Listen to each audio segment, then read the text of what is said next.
Hello, everyone. Good morning. Scott, Amy, from Sharky's Greenhouses. We are way up in the kind of the northern section of Wisconsin. If you haven't been following us, that's where we're located. So upper Wisconsin. And we've been doing our Live from the Greenhouse series. We started, I think it was a month ago. Yeah. So I hope you're enjoying literally watching the stuff growing behind us, as that backdrop, and things are just, it's a lot of fun to watch, just from owning the greenhouses and watching stuff literally grow day to day. And, so I hope you're enjoying that too. Let us know, say hi, let us know that you're watching, where you're watching from. We love to hear that. There's people all over the world. It's crazy. So we've been doing our live videos, and it's actually new for us again this year. We haven't done live videos in a few years. We started way back in 2020. 2020. And then we took a break from doing the live videos, but we were just doing more of where we'd film a video and then post it. But we got back to doing the lives. I like the lives. It's just a off the cuff. So the subject of today, speaking of just off the cuff, well, we've been talking all week about tomatoes and different plants. And and yesterday we talked about when is it safe to plant, because that's a question we get a lot. When is it safe to plant outside? So if you didn't watch that, go back and watch yesterday. But first, do you normally plant most of your plants in pots or containers, or do you plant them in the ground?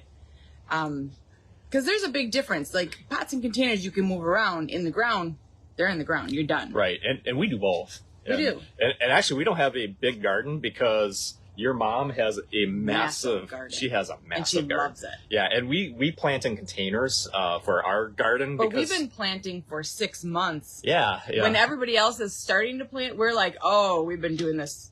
It's since January. Right. So by that time, we're kind of burnt out. We're ready for a vacation while everybody else is just gearing up on their planting. So we take full advantage of Mom. Thanks, Mom. Yeah, right. Yeah, she brings us lots of fruit and veggies. Yes.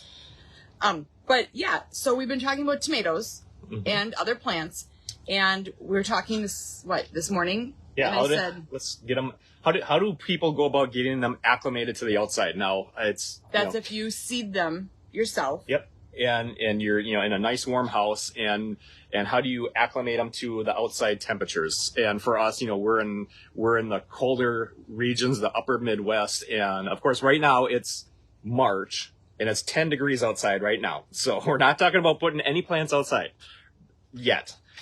Yeah, and when it's safe to do that, when can you start really getting them acclimated to the outside? And so I started growing this tomato in our kitchen, and now we brought it into the greenhouse. But at some point, it's going to have to go outside and survive, and it's going to have to survive nighttime temperatures, in that very early part of spring of 40-some degrees at night. Because it's been nice and cozy in here. Yeah, it's had, just like everything in my greenhouses, it's had, 62 degrees at night. So what we do in the greenhouse is we'll take that temperature and drop it down each night. When we start getting to that point where we're going to open up the greenhouses and for sale and get everything, I take a couple weeks and start cutting that, nighttime temperature. It might be 62 degrees, and then the next night I go 60 and 59, 58, and I start dropping that temperature to get these plants acclimated to their real life of being outside. And well, it's kind of like if you took somebody from, let's say, Florida, right, and you brought them up to Wisconsin and it's 40 degrees out, they would be in parkas and hats and gloves and yeah, all bundled up. And people up here are like, woo, it's T-shirt. Spring. Let's go out in our shorts and a t-shirt maybe. We see that anyway. Yeah. We see it in the dead of winter. It's like, it's 20 degrees below zero. Why is that dude wearing shorts? Right, but I don't get it. But we've been acclimated to having colder weather, and we're ready for that little bit warmer, and we're like, oh, this feels really good. Where somebody from the southern states comes up and they're like, I'm not used to this. Yeah. I am freezing. So same kind of concept happens with the plants, is you have to get them slowly adjusted to having a little bit cooler temperatures, or Yeah. not as consistent temperatures. You don't Is that want a good them, way? you don't want to just shock them because they can't handle it. And that's where they get really, really stressed. And it's, you take a petunia. Petunias can handle really, really cold weather. But, a petunia can handle about down to 26 degrees. But not in the spring, because this petunia has been growing in the greenhouses and it hasn't seen 26 degrees. So a petunia can handle 26 degrees when you go from the warm temperature of the summer and then you start, heading downhill in the fall, and those nighttime temperatures are gradually coming down. This petunia can handle about down to 26 degrees in that fall time. But it cannot handle 26 degrees going from a 60 some degree greenhouse to just sticking it outside and it's 26 degrees at night. That will kill this petunia off. So they do need to be acclimated, and it has to be kind of slow. And a lot of people will, they'll come in early for the big starter vegetables that we sell, and they buy them early because we sell out. We sell out right away because so many people want to get a jump, and we can only grow about 1,000 of these. So they sell out fast.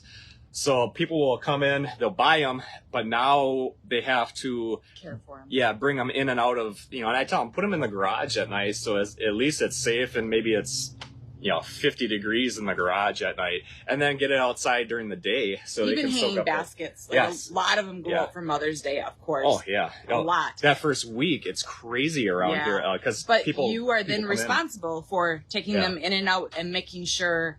Sometimes just covering them isn't enough, because if those temperatures drop really low, that cover's just going to go right through it. A cover doesn't do anything if it's 18 degrees at night. I mean, that's not a frost. That is a hard freeze, and that's going to go right through a blanket or something. It's going to kill it off anyway. So what temperatures during the daytime can they start taking the plants and letting them start getting acclimated? Like, where should they start? Because if they're going from a normal household temperature of, let's say, 68 to 72, at what temperature outside sunny should they be? Well, first, I would say I would start them in the garage, bring them maybe into the garage at night. And so it's not so abrupt. So maybe it's getting 50 degrees at night and then get outside in the sunny. But once you're out in the spring and it's, I don't know, you don't want to be much under 40 degrees at nighttime temperature. You really want it as slowly as possible. And that's it takes me 2-3 weeks of lowering the temperature in the greenhouses to really kind of match what it is outside. It just takes some time. So you really have to pre-plan that, and it takes some time for the plants to get used to that if you're going to try to put them out, 3 weeks too early, really. So, and remember, it doesn't do you any good to take this tomato and plant it outside. If the ground temperature is so cold, that's not going to do you any good, because it's just going to sit idle. It's going to be much you're better. Excited though. Yeah, you're like, I get my plants out there and get a jump on it. That ground temperature is still 48 degrees. It does you no good. So you might as well just leave it inside. But yeah, try to get it acclimated to eventually being outside. And that the wind and stuff, that'll help strengthen the stem. Yeah, yep. All of that kind of attributes to. Some people will put a fan, and there's greenhouses that have big fans, almost blows like a curtain of air. It creates a hormone in the plant. When this plant is wiggling, it will create a hormone that will be sent up and strengthen the stem, so it thickens up that stem when it's actually wiggling. So that's just kind of a cool thing that they do, that most plants will do. So people who talk to their plants can also dance with them? Yeah, you wiggle them around. That's actually good for them. So I grabbed this and I'm like, I love this color. I put it up higher, because some of those comments you can't. Yeah, I'm fascinated by how fast these hanging baskets are growing. I love, this is the magenta and the velvet, the royal velvet, and then you put white in here too. There's a white. I love this last year, this combination. These turned out stunning, and this is a 12-inch hanging basket. These get massive. They get really, really big. So I don't know. That was a little rabbit trail. I like this one. So I might keep some of these for me. Anyway, so tomorrow. Yep. Tomorrow is Fertilizer Friday. We're gonna do a funny. So be sure to watch tomorrow. We're gonna do a funny. We've been sharing a few little funny stories, and sorry kids, you're gonna be embarrassed. yeah, our kids are gonna be embarrassed again because mom and dad are gonna do something funny. We're just gonna share a funny story, but also last week we shared the new T-shirts. Yeah. So we've been selling a lot of those T-shirts. So thank you. Just in the blue. Yeah, just in the blue. But so this is the new T-shirt, and you can find these at our beatyourneighbor.com website, and medium, large, extra large, and 2X in crew neck or the V-neck. And so you can go to the beatyourneighbor.com and check those out there. So, and be sure to, when you're watching our videos, there's of course like the little like or the love or the laughing or, you know, all those little emojis that you can press. Hit the love one. Those are great. Yeah, hit the those love. Are great. We love to see those. But if you could also press on our name and go up into our actual page and press follow or like, or that you like the entire page, that would help us tremendously. And it just helps boost our numbers up in the algorithm so that we're shown to more people. Yeah, that's a huge help, you know, for helping us as small business owners.